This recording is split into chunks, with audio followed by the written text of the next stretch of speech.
Hi, welcome to Algebra 2 Common Core. Today in lesson number 1 in our new unit 12, we're going to talk about probability and what probability means.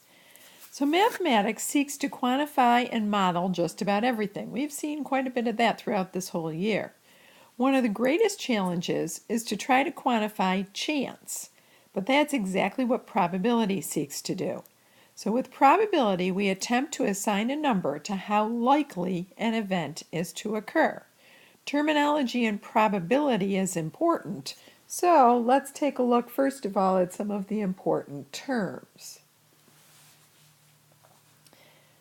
The first one, an experiment, is some process that occurs with well-defined outcomes.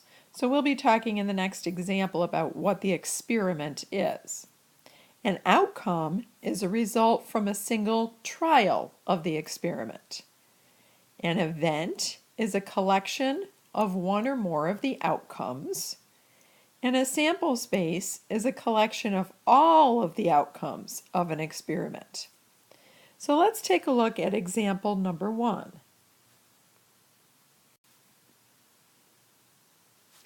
In example number 1, it says an experiment is run whereby a spinner is spun around a circle with 5 equal sectors that have been marked off as shown in the diagram.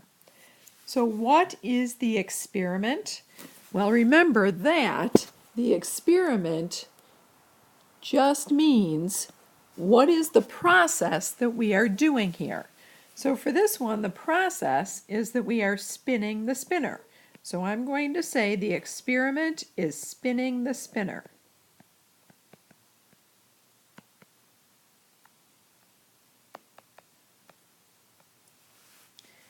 Give one outcome of the experiment. Well, I've actually got 5 possible outcomes. So one outcome might be I get the answer 2. I could have picked any of those outcomes though. What is the probability, so now we're starting to talk about this word probability here, of spinning the spinner and landing on an odd number? So if we're talking about an odd number, we want to look at our spinner and say, what are my possibilities for getting odd? Now, of course, that would be the numbers 1 or 3 or 5. So those are the outcomes that fall into that event. The event is getting an odd number. And again, the choices for odds, 1, 3, and 5. What's the probability? Well, 3 of them are odd, but there were 5 possible answers. So 3 out of 5 would be my probability. Now you'll notice that I represented this probability as a fraction. We can also represent that fraction as the decimal 0.6. Or we could also say that this is a percent, converting 0.6 over to a percent. I could also write the answer as 60%. So all of these are the probability that I got an odd number on my spin. So let's use that basic definition that we used in example number 1. It says the probability of an event occurring is given by the ratio. The probability of the event, this right here, P of E, is equal to N of E. So N of E, it doesn't mean multiplication. N of E means the number of outcomes that fall into event E. Divided by N of S. N of S means the number of outcomes that fall into the whole sample space. So in that last example, how many possible outcomes were there? 5. How many were part of the event? Only 3. So given the above definition, between what 2 numbers must all probabilities lie? Well, when we think about this, we know that it's possible to have 0 ways of getting an event, all the way up to the number of ways there are in the sample space. So that tells me that I'm either going to have a number from 0 all the way up to the answer of 1. I could also write this as a percent. So I could say it could be 0% all the way to 100%. Think about, for example, when the weatherman talks about the forecast. There's a 70% chance of rain. He would never say there's a 125% chance of rain. We know that we have to stop at 100%. So here are two really, really important probability rules for this whole unit. So I see first of all that every probability must be between 0 and 1 inclusive. That means that I can have a probability of 0, I can also have a probability of 1. Now the other thing is, of course, just like our previous example, I could write that probability in different forms as well.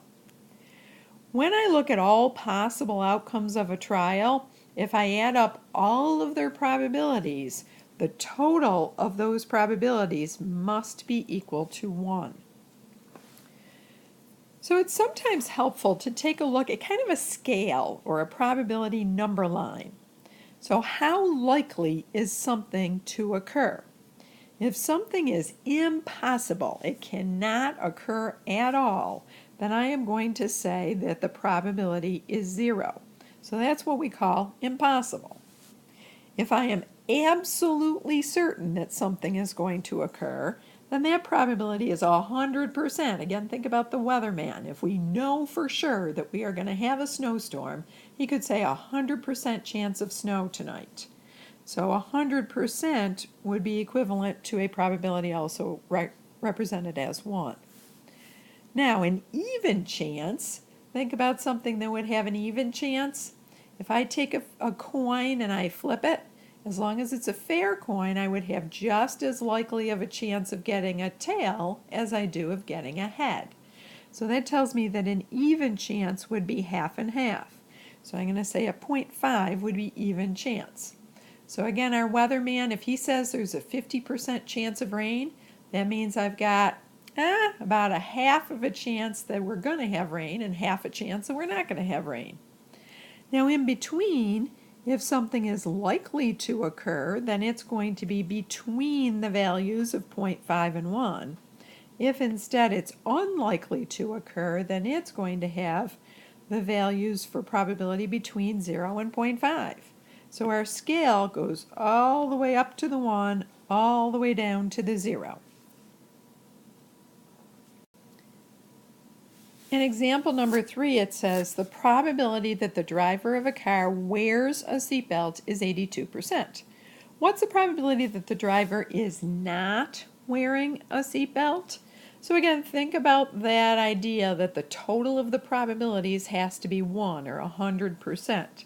So if I know the probability is 82%, then I would say the probability of not wearing a seatbelt, that's going to be equal to 100 minus 82%, and that's going to give me 18%. Now, you might recall from earlier classes in probability, I know it hasn't been since about 7th grade since you've had probability, but that's called taking the complement of an event. The complement is the probability of an event not occurring.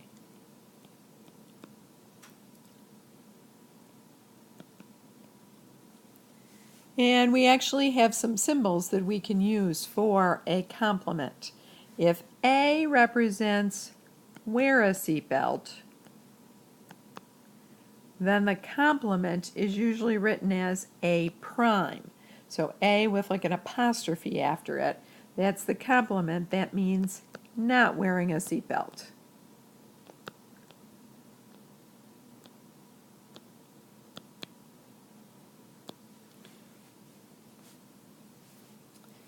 Now the reason that probability is so important to us is that there's actually a couple different kinds of probability. A theoretical probability means that we don't actually have to run the experiment to determine the probability of the event. We just have to know the number of outcomes in the sample space and the number of outcomes that fall into our event. So for that spinner example, we didn't have to actually spin the spinner a number of times to figure out the probability. We could just look and say, if I keep spinning the spinner over and over again, I've got a 3 out of 5 chance of getting an odd number. So when we think about theoretical probability problems, for example, number 4 here, a fair coin is flipped 3 times and the result is noted each time. The sample space consists of ordered triples. So it's going to be triples because I'm flipping the coin 3 times. So HHT just represents tossing it a head on the first toss, a head on the second toss, and a tail on the third. So way back in 7th grade, you learned to draw tree diagrams to show all the different outcomes in the sample space. This example is going to be the only one in this whole course that we're going to draw a sample space for, just so we remember how to do it. So if we've got our coin here, I've got 2 different possibilities for my first toss. I can either get a tail or I can get a head. Now if I got a tail on the first toss, then on the second toss I can either get a tail or a head. And if I get a head on the first toss, then on the second toss I can either get a tail or a head. Now for each of these, if I tossed a tail and then a tail, then I can either get a tail or a head on the third toss. If I got a tail and then a head, then I can either get a tail or a head on the third toss. If I tossed a head and then a tail, I can get a tail or a head on the third toss. There's an H there. And if I got a head, then I could either get a tail or a head on the last toss. So if we want to list down all these possibilities, I'm going to put them in parentheses and say, okay, following across the top, I could have tail, tail, tail. I could also have tail, tail, head. I could have tail, head, tail. I could have tail, head, head. Or going down the bottom branch, I could have head, tail, tail. I could have head, tail, head. I could have gotten head, head, tail. Or I could have gotten 3 heads. So the tree diagram and the list of the sample space are just ways of recording what our possible answers are. In each case, these are called the sample space. So these are all my possible outcomes. So knowing all those possible outcomes, we could then figure out each of the following probabilities. So in the first part, if I wanted the probability of getting all heads, I want to go to my list and say, well, this one happens to be the only one that has all heads. There were clearly 8 possibilities in our sample space, so therefore I have a 1 out of 8 chance of getting all heads. How many of my possibilities have 2 heads exactly? Well, the first one I see is this one right here has 2 heads. This one has 2 heads. And this one has 2 heads. Notice that I'm not going to count that last one because it doesn't have exactly 2 heads. So therefore the probability of getting exactly 2 heads, 3 out of 8.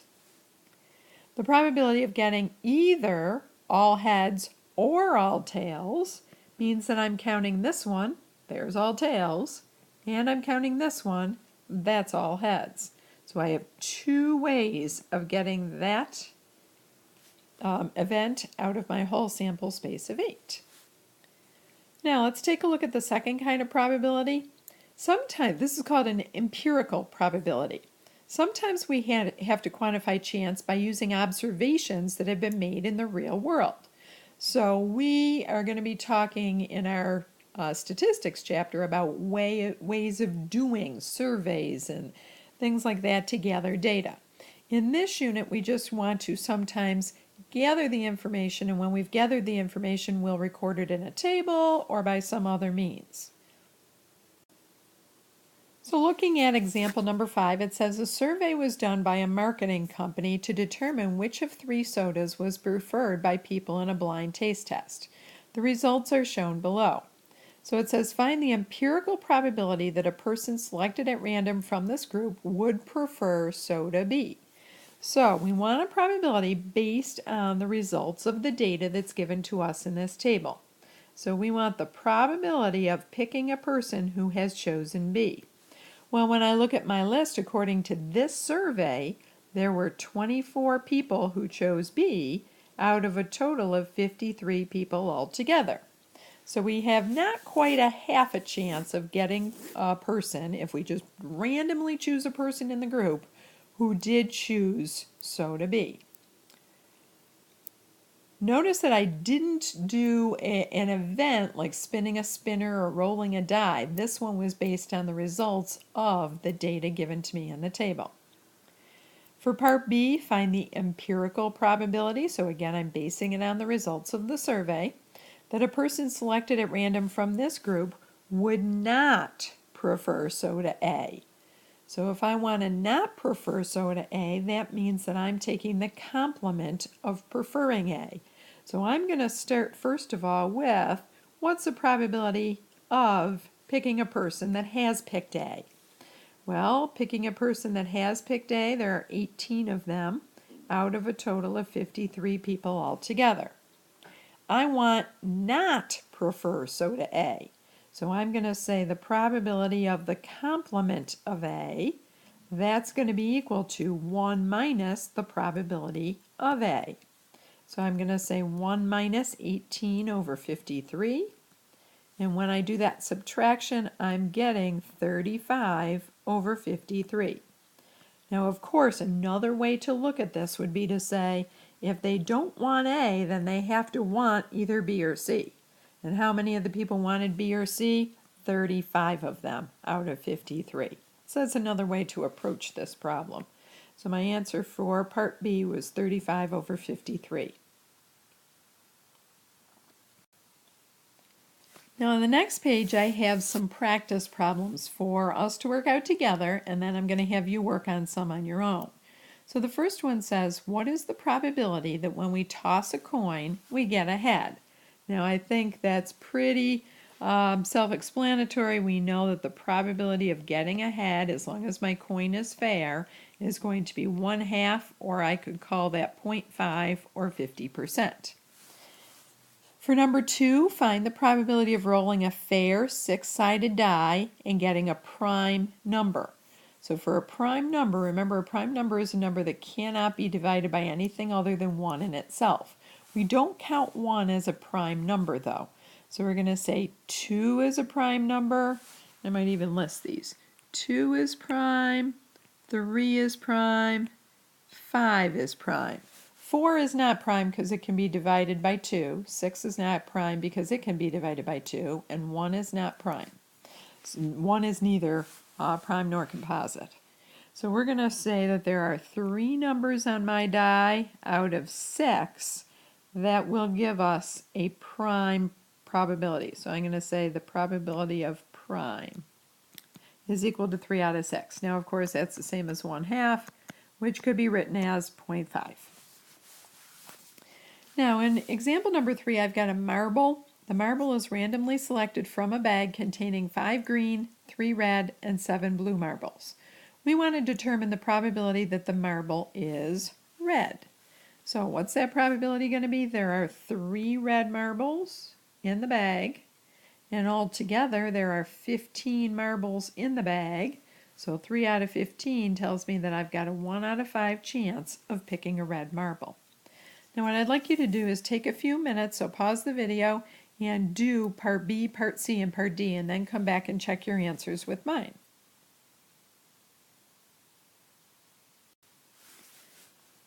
Let's take a look at the solutions. The probability of green, there were 5 green out of 15, so that reduces to 1 out of 3. Probability of blue, there were 7 blue marbles out of 15, so that one can't be reduced. It's just 7 out of 15. And the probability of not red would be the probability of the complement of red. So we're going to say 1 minus the probability of red, which was 1/5, and that gives me a probability of 4/5. Please try number 4 and then come back and check your answers with mine as well. So the probability of having fraternal twins would be 12 out of 1,000. This one does reduce because I can divide by 4, so I could get 3 out of 250. You're going to notice, though, that in this unit we don't need to simplify probabilities. You can leave them in unsimplified form. For part B, what's the probability of not having fraternal twins? So that's the probability of F prime. So that's going to be the complement. So I'm going to say 1 minus 12 over 1,000. So that's going to give me 988 over 1,000. And again, that can be reduced, but I'm going to leave it like that. Now in our next example, we have a basket of fruit and it's got 10 apples, 6 bananas, and 4 oranges. What's the probability that the first fruit is not an orange? Now there are a couple ways that we can approach this. I can first of all just look at my list and say the ones that are not oranges are the apples and the bananas. So that tells me the probability of not orange, so O prime for orange, the complement of orange, is going to be the 16 that are not oranges all over the 20 fruits that are all together in the basket. So again, reducing this, we can divide the top and the bottom by 4, so we end up with 4/5. For part B, find the probability that you pick an orange, you pick an apple or you pick an orange. So apple, 10 of them, or orange, 4 of them. So the probability of apple or orange is going to be the number of ways that I can get an apple or an orange, 14. Out of how many ways there were to pick a fruit altogether? There were 20 fruits in the basket. So again, this is going to reduce to 7 out of 10.